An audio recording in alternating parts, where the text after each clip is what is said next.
17-10-25 তারিখ সরকারি নির্দেশনামা 427 BR ICDS অনুযায়ী অঙ্গনওয়াড়ি কর্মীদের একটি অঙ্গীকারপত্র দেওয়া হয়েছে। 10,000 টাকা মোবাইল কেনার আগে রাজ্য সরকারের নির্দেশ মতো প্রতিটি অঙ্গনওয়াড়ি কর্মীকে তাদের কাজের সুবিধার জন্য একটি করে স্মার্টফোন দেওয়া হবে এবং সেই স্মার্টফোন কেনার জন্য 10,000 টাকা দেওয়া হবে উপভোক্তাকে সরাসরি তার ব্যাংক অ্যাকাউন্টের মাধ্যমে। কিন্তু এই স্মার্টফোন কেনার আগে যে সমস্ত অঙ্গীকারপত্রে আইসিডিএস কর্মীদের সই করতে বলা হয়েছে তাতে চরম ক্ষিপ্ত বালুরঘাটের আইসিডিএস কর্মীরা। বামপন্থী আইসিডিএস কর্মী সংগঠন সারা বাংলা অঙ্গনওয়াড়ি সহায়িকা কর্মী সমিতির সদস্যরা শনিবার দুপুরে জেলা প্রশাসনিক দপ্তরে লিখিত আকারে তাদের প্রতিবাদ জানায় এবং তারা ঘোষণা করে সরকারের এই শর্ত অনুযায়ী তাদের পক্ষে 10,000 টাকা মোবাইল কেনা সম্ভব নয়।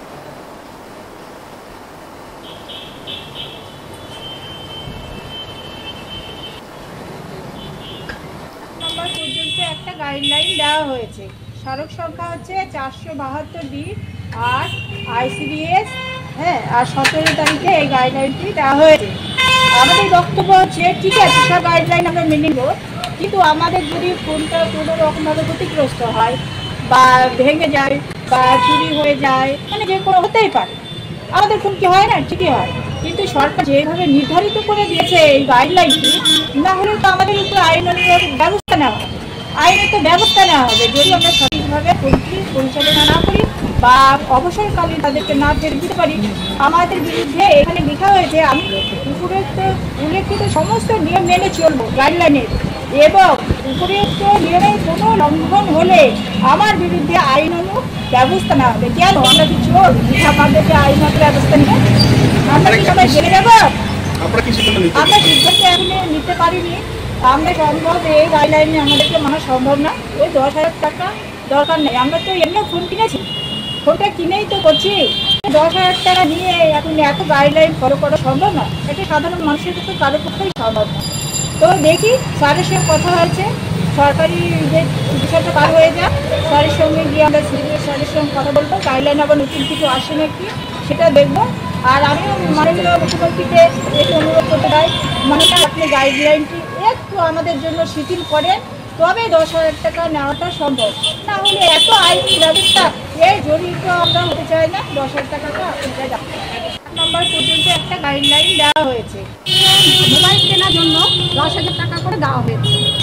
তার সেই মোবাইল কেনার জন্য যে 10,000 টাকা দেওয়া হয়েছে তার জন্য বিভিন্ন গাইডলাইন আমাদের মানতে হচ্ছে।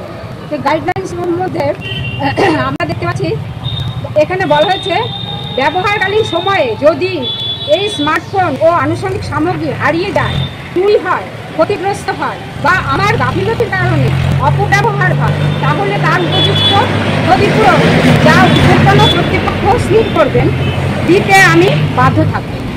তো এই যে 10,000 টাকার একটা মোবাইল এখন হয় না, স্মার্টফোন হয় না, আমরা যে ফোনে আমরা প্রত্যেকে কাজ করছি সেটা প্রত্যেকটা কাজ আমাদের প্রশাসনিক কাজ করতে হচ্ছে, এখন 5Gর নিচে কোনো মোবাইলে কাজ হচ্ছে না। তো আমরা স্যারের কাছে গিয়েছিলাম, স্যার বলছেন, আমরা বলেছি যে আমরা ফোন নেব না, আমরা ওই 10,000 টাকায় আমাদের ফোন হবেও না, আমরা সেটা কাজ করতে পারবো না। আর আমাদের উপর চাপ দেওয়া হচ্ছে যে আমাদেরকে ফোনটা নিতে হবে এবং আমাদেরকে যে এই যে গাইডলাইন্স দিয়েছে এটা তাদেরকে জমা দিতে হবে, জমা করতে হবে। তাহলে মানে হচ্ছে যে আমাদেরকে আমরা তাদের কাছে এটা করতে বাধ্য থাকবো যে এই গাফিলতি, আমরা কি চোর? আমরা কি চুরি করছি যে আমাদেরকে এই এগুলো হারাতেই পারে? আমরা নিজে যদি একটা ফোন কিনি তাহলে সেটাও হারাতে পারে বা ভাঙতে পারে, তার জন্য আমরা কি বাধ্য থাকবো সরকারের এই সমস্ত গাইডলাইন্সে? আপনারা কি এখন সিদ্ধান্ত নিয়েছেন মোবাইল নেবেন না? আমরা স্যারকে বলেছি যে স্যার আমরা এই 10,000 টাকা নেব না, আমরা ফোন নেব না। তো স্যার বলেছেন যে এখন পুজোর ছুটি চলছে, ভাইফোঁটার পরে ওয়ার্কিং ডেসে যেতে বলেছে, নতুন কি গাইডলাইন্স আসছে উনি জানাবেন। কোন সংগঠনের পক্ষ থেকে আপনারা এটা ইয়ে করছেন? কোন সংগঠনের পক্ষ থেকে আন্দোলনটা করছেন? সারা বাংলা অঙ্গনওয়াড়ি সহায়িকা করেছেন। আপনার নামটা কি? ছায়া সেন। কি পদে আছে? আমি সারা বাংলা অঙ্গনওয়াড়ি সহায়িকা কর্মী সমিতির সম্পাদিকার পদে।